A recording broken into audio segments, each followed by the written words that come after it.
Assalamualaikum warahmatullahi wabarakatuh.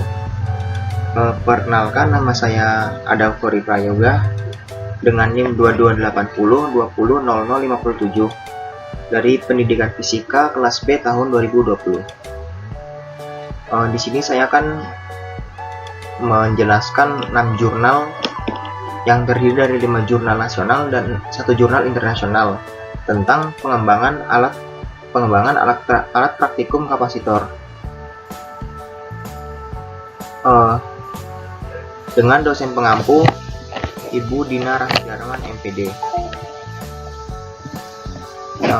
Langsung saja ke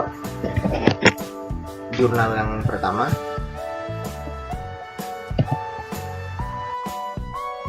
Jurnal yang pertama ini berjudul Perancangan Sistem Pengukuran Kapasitansi pada crude oil atau minyak mentah menggunakan interdigital kapasitor atau kapasitor sensor yang berbasis Arduino Uno.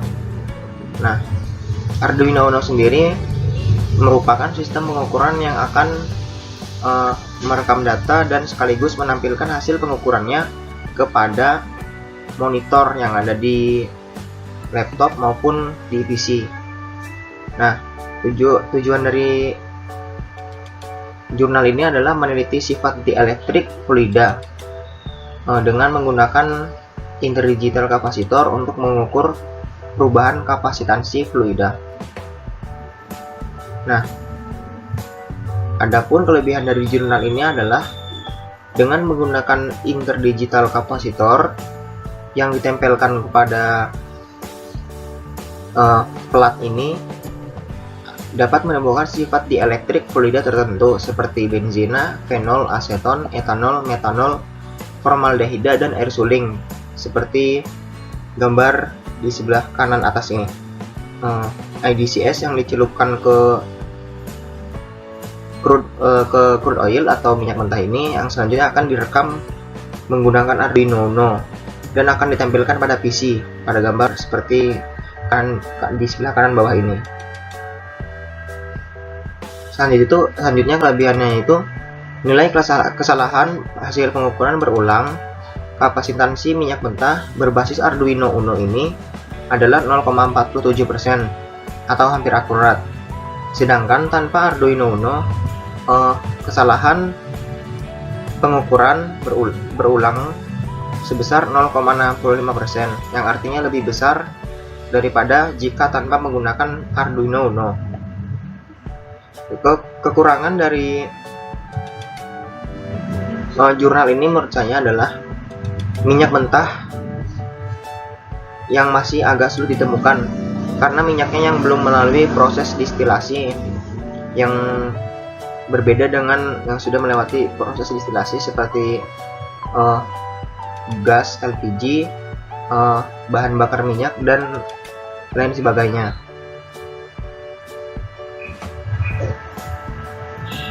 Penelitian masih dirasa agak sulit karena bahan fluida yang sudah dijumpai seperti benzina, fenol, aseton, etanol, metanol, formaldehida, dan air suling.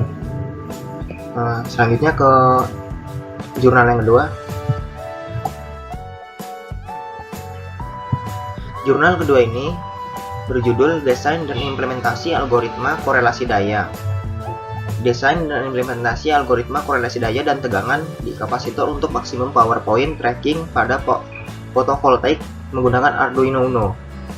Nah, fotovoltaik sendiri merupakan alat yang berguna untuk mengubah energi listrik dari sinar matahari ke energi listrik. Fotovoltaik ini biasa digunakan pada pembangkit listrik tenaga surya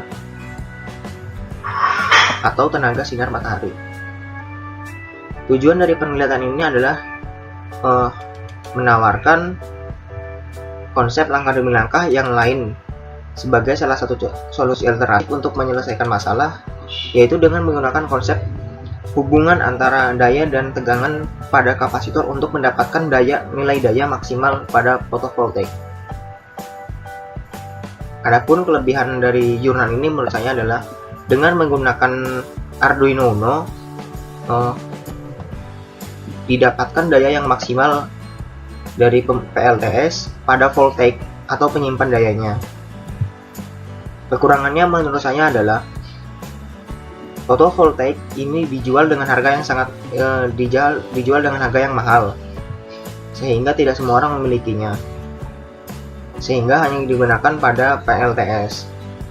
Nah, untuk jurnalnya sendiri menurut saya hanya ada gambar, sehingga agak sulit untuk membayangkan atau memahami konsepnya.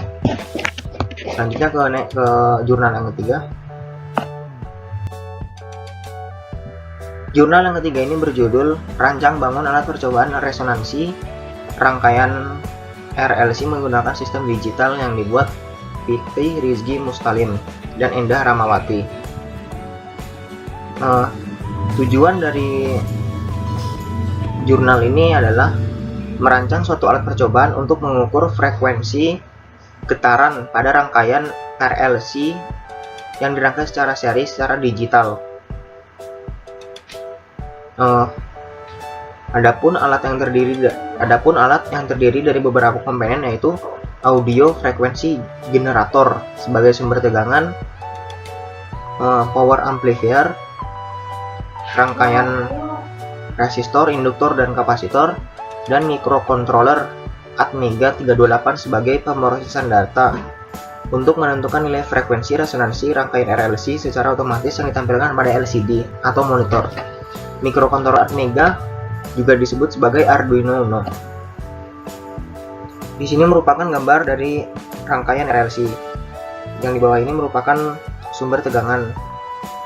Yang sebelah kiri merupakan resistor, tengah induktor, dan sebelah kanan adalah kapasitor. Ini merupakan gambar dari diagram fasor arus dan tegangan pada rangkaian RLC. Adapun kelebihan dari jurnal ini menurut saya adalah komponen resistor, induktor, dan kapasitor mudah ditemukan. Dan selanjutnya harga komponen RLC ini ya yang relatif terjangkau. Kekurangannya, menurut jurnal yang saya baca adalah alat ini belum bisa menentukan secara tepat nilai frekuensi resonansi, melainkan hanya tentang frekuensi yang mungkin terjadi. Alat percobaan yang telah dibuat menunjukkan bahwa belum bisa menentukan secara tepat nilai frekuensi resonansi, melainkan hanya tentang frekuensi yang mungkin terjadi.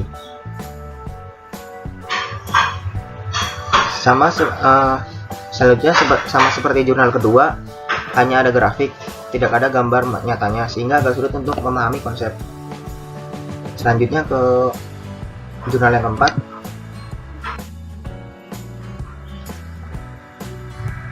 Jurnal yang keempat ini berjudul Pengembangan Media Pembelajaran Rangkaian Listrik RLC pada Praktikum Rangkaian Listrik yang dibuat oleh Putu Satria Wibawa dan Igede Ratnaya dan Agus Adiarta.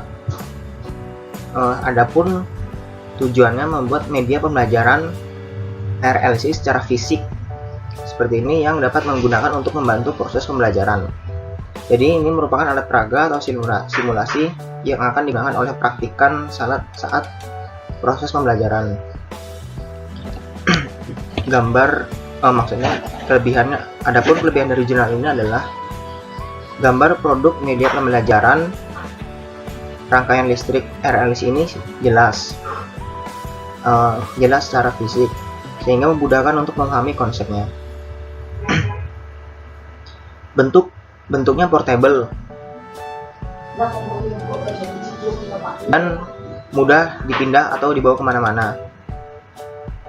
Selanjutnya, media yang dibuat memberikan pemahaman dan kemudahan terhadap peserta didik melakukan kegiatan praktikum dan analisis arus dan tegangan pada beban resistor, induktor, dan kapasitor.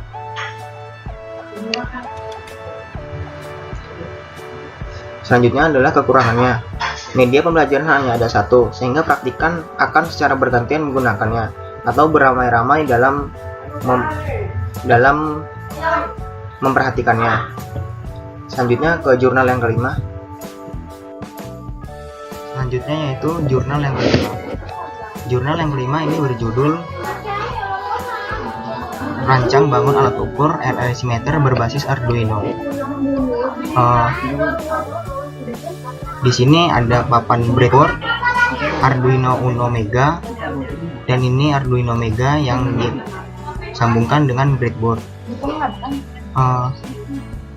Adapun kelebihan dari jurnal ini adalah alat ukur RLC meter berbasis Arduino Mega ini lebih simpel karena hanya dengan menyambungkan Arduino ke breadboard. Selanjutnya yaitu pengukuran RLC meter berbasis Arduino terbukti dapat mengukur nilai R, L, dan C dengan satu alat ukur. Yang ketiga yaitu persentase error pada Arduino Mega lebih kecil daripada menggunakan decometer. Hal ini dapat dilihat dari ketiga grafik ini. Grafik yang sebelah kiri ini adalah persentase error pada kapasitor. Yang berwarna merah ini menggunakan Arduino Uno. Yang warna biru ini menggunakan decometer, yang artinya persentase error lebih kecil dengan menggunakan Arduino Uno. Hal ini serupa dengan dua grafik di sebelahnya, menggunakan yang pada kapasitor dan induktor. Kekurangannya menurut saya sendiri adalah agak sulit pemasangan dari breadboard ke Arduino Uno. Selanjutnya ke jurnal yang ke-6. Jurnal ke-6 ini berjudul Development of a Cordless Electric Impact Driver with Li-ion Capacitor Pack as an Energy Storage Device, yang dibuat oleh Kei Uchida dan T. Hayashi dan Tei Tanaka. Di sini merupakan gambar dari LIC atau kapasitor L-ion yang bisa menyimpan energi. Adapun kelebihan dari kapasitor yang dibuat ini adalah konsumsi energi rata-rata relatif lebih kecil, pengisian daya lebih cepat dengan menggunakan LIC. Kekurangannya, proses yang dirasa agak sulit, dan untuk jurnal sendiri bahasa yang digunakan masih agak sulit untuk dipahami. Rencana pengembangan alat praktikum tentang kapasitor. Rencana saya adalah dengan menggabungkan dari jurnal 1 dan jurnal 4, karena menurut saya akan lebih bagus jika IDC S yang bisa mengukur kapasitansi pada fluida ini bisa digabungkan dengan media pembelajaran yang portable dan bisa dibawa kemana-mana. Jadi para praktikan bisa sekaligus menganalisis arus dan tegangan pada kapasitor, resistor, dan induktor, sekaligus mengukur kapasitansi pada fluida dengan menggunakan IDCS.